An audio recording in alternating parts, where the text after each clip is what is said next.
श्री अमरनाथ यात्रा का शंखनाद हो गया है। भोले के भक्तों के लिए 28 जून से 56 दिनों की अमरनाथ यात्रा का शुभारंभ होगा। हिंदू कैलेंडर के मुताबिक पारंपरिक बालटाल और चंदनवाड़ी रूट से होने वाली ये यात्रा आषाढ़ पूर्णिमा से शुरू होकर श्रावण पूर्णिमा रक्षाबंधन पर 22 अगस्त को संपन्न होगी। इस बार कोविड-19 महामारी को देखते हुए कोविड एसओपी के तहत ये यात्रा होगी। यात्रा के लिए देश भर में 37 राज्यों और केंद्र शासित प्रदेशों में मान्यता प्राप्त Punjab national bank, Jammu Kashmir bank और यस बैंक की 446 शाखाओं में 1 अप्रैल से अग्रिम यात्री रजिस्ट्रेशन शुरू होगी। जम्मू में जेएनके एथलेटिक एसोसिएशन और जम्मू कश्मीर स्पोर्ट्स काउंसिल ने जम्मू कश्मीर ओलंपिक एसोसिएशन और एथलेटिक फेडरेशन ऑफ इंडिया के सहयोग व प्रयास से एक प्रतियोगिता का आयोजन किया जा रहा है। इस प्रतियोगिता में लगभग 250 से ज्यादा खिलाड़ी भाग ले रहे हैं। ये डिस्ट्रिक्ट चैंपियनशिप में भाग ले रहे हैं। इसके बाद यूनिवर्सिटी ग्राउंड में स्टेट चैंपियनशिप करवाई जाएगी। जो खिलाड़ी उत्तीर्ण होगा उन्हें नेशनल चैंपियनशिप के लिए जम्मू कश्मीर से बाहर भेजा जाएगा।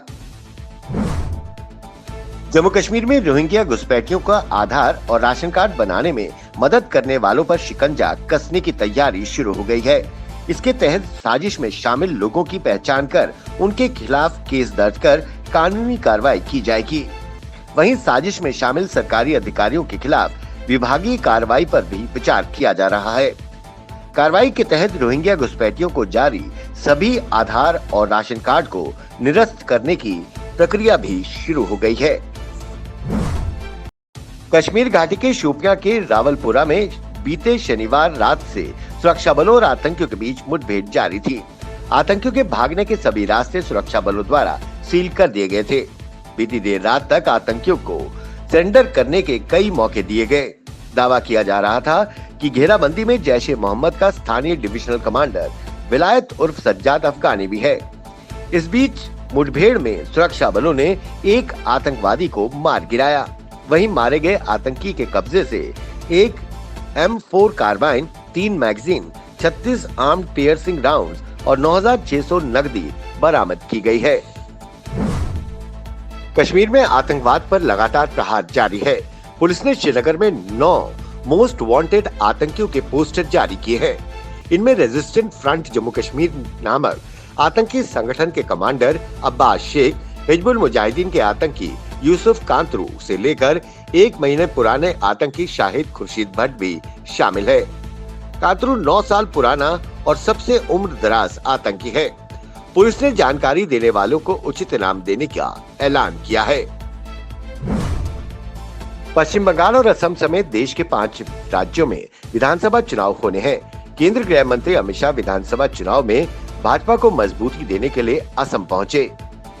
एक रैली को संबोधित करते हुए अमित शाह ने कहा कि चुनाव आता है तो विपक्ष के नेताओं के भाषण सुनते हैं तो सरकार के भ्रष्टाचार के किस्से सुनाई पड़ते हैं, मगर हमारे मुख्यमंत्री सर्बानंद सोनोवाल और हेमंत बिश्व शर्मा ने 5 साल ऐसी सरकार चलाई है कि विपक्ष भी हम पर भ्रष्टाचार का आरोप नहीं लगा सकता। उन्होंने कहा कि असम में कई जगह घुसपैठियों ने अतिक्रमण कर रखा था। असम की जनता का अधिकार छीना जाता था। भाजपा की सरकार ने घुसपैठियों का अतिक्रमण हटाने का काम किया है। इतने साल से कांग्रेस सरकार ये काम नहीं कर पाई क्योंकि उन्हें घुसपैठियों में वोट बैंक दिखता है।